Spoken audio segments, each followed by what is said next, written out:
One Invincible to another for the potential of an Arsenal takeover. Why don't we ask fellow Arsenal Invincible Jens Lehmann, how are you? Good morning, Jens. Good morning. Good morning. Thanks for joining us this morning. Thank you. So first of all, I suppose really the right place to start is the European Super League that now feels like a bit of a flash in the pan, even if it does come back in a different form. That initial plan is over for now. What's your reaction to the whole of that situation?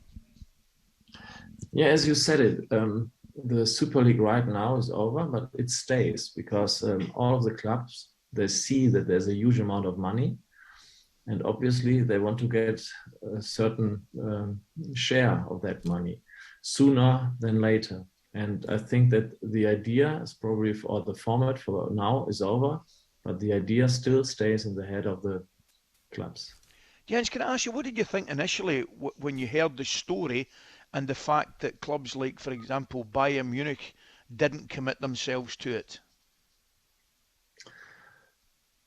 You have to see that the difference between German clubs and English clubs, as an example, is that the ownership is still in the hands of the members of the clubs, with at least 51%. And so the clubs that just cannot actually act like they wish or like they think is reasonable, because it's here in Germany, it's very emotional, that even the man on the street knows he has a little tiny say in what the club should do or not. And in England, the owner can say, okay, we follow the Super League and we pull off from the Champions League. But in Germany, it's a little bit more complicated. How much do you think the English Premier League needs to follow that kind of model, needs to try and get fan representation in the boardroom? I can tell you some disadvantages of this model right now, because my former club, Schalke 04, they have been runners-up 3 years ago, and now they're getting relegated because of very bad decisions, of a chain of bad decisions. And this club is completely run by their members. So there's no commercial body which actually represents the professional team or the youth academy. It's all by the members. So it shows you that there's no perfect example. It always tells you that the head of an organization needs to be competent. And I guess that you're referring soon to Arsenal and my former teammates, so we can speak about that in the same respect. I'm thinking you, hopefully you will verify their competence in this matter. But I was going to ask you, Jens, this is clearly something that I would imagine would, would certainly excite the Arsenal fans.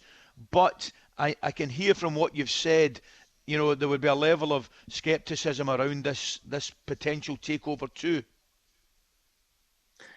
First of all, I think it's always great if somebody's interested in a club like Arsenal. Secondly, I think that Josh Kroenke and his father, they're still interested, and they like to make people happy, because I only met Josh a couple of times, and he doesn't seem to be not interested about his club. But what I said before, it's about competence. And the guys who are there right now, I think they're good. I know the CEO, I know Edu, obviously, and they're doing to the best of their abilities. Bringing in guys like Thierry, Patrick, and Dennis, my former teammates, would be fantastic as well. With a new owner, I don't know if that works, because first of all, you need to know if Mr. Kroenke wants to sell the club. I'm not aware of it, so I probably you know more than I do. And then if you have, as an example, these three guys, they're all coaches or managers. So who's doing what there? And that could be in a conflict of interest or a conflict of just jobs. Will they all be on the pitch, or what are they going to be? So it sounds interesting, but at the end of the day, I'd like to see how they actually want to structure that. Do they have to bring on a new CEO? For example, where I'm living here in Munich, there's my former competitor, Oliver Kahn. He will become the new CEO of Bayern Munich. And to be honest, I always liked their concept of having a CEO who was a former football player and well educated. So I think in the long run, that is probably a better concept than only have a CEO who's probably fantastic in his respective field, like marketing or selling or whatsoever. But to have a football player, an ex-football player on board is not a bad idea. Jens, I actually said that, believe it or not, half an hour maybe before you come on.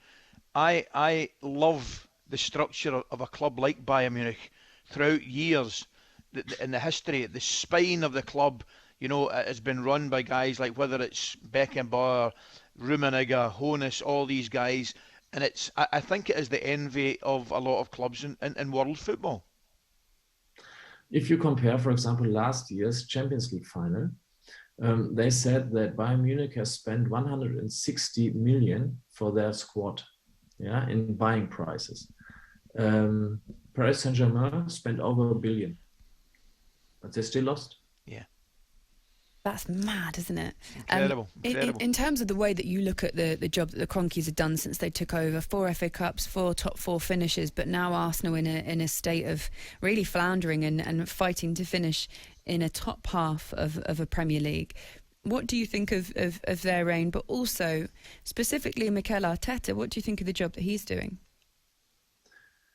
Well, it's not up to me to speak about Mikel Arteta, but it's probably I can speak about Arsene Wenger because he's still the most successful manager in terms of financial success. And I think the Kroenkes were very happy to have him on board, and the whole of Arsenal was, because if you compare the situation before he has left the club with the situation now, you cannot really say it has improved. So that tells you something, what I was referring to at the beginning. It's about competence at the right places. David Dean was there, for example, and then we can say that in our time with the teammates you've mentioned before, we had a great time there at Arsenal, and that's what the club is still admired for. But now it has changed, and it always goes down with the decisions of a manager. Now it's Mikel Arteta, and before it was Arsene. So if a new ownership, just in case it comes, or if the current ownership decides to make changes, that has to be on a very competent level to ask the right questions. And it's always about asking the right questions at the beginning of such a new era. And if you don't even know how to ask the right questions, you will probably end up in a year's time with the same situation. Yeah. Would you ever get involved in a takeover? It's a good question. Thank you. We'll see. Oh, hang on a minute. We've got more time. You can tell us more if you want.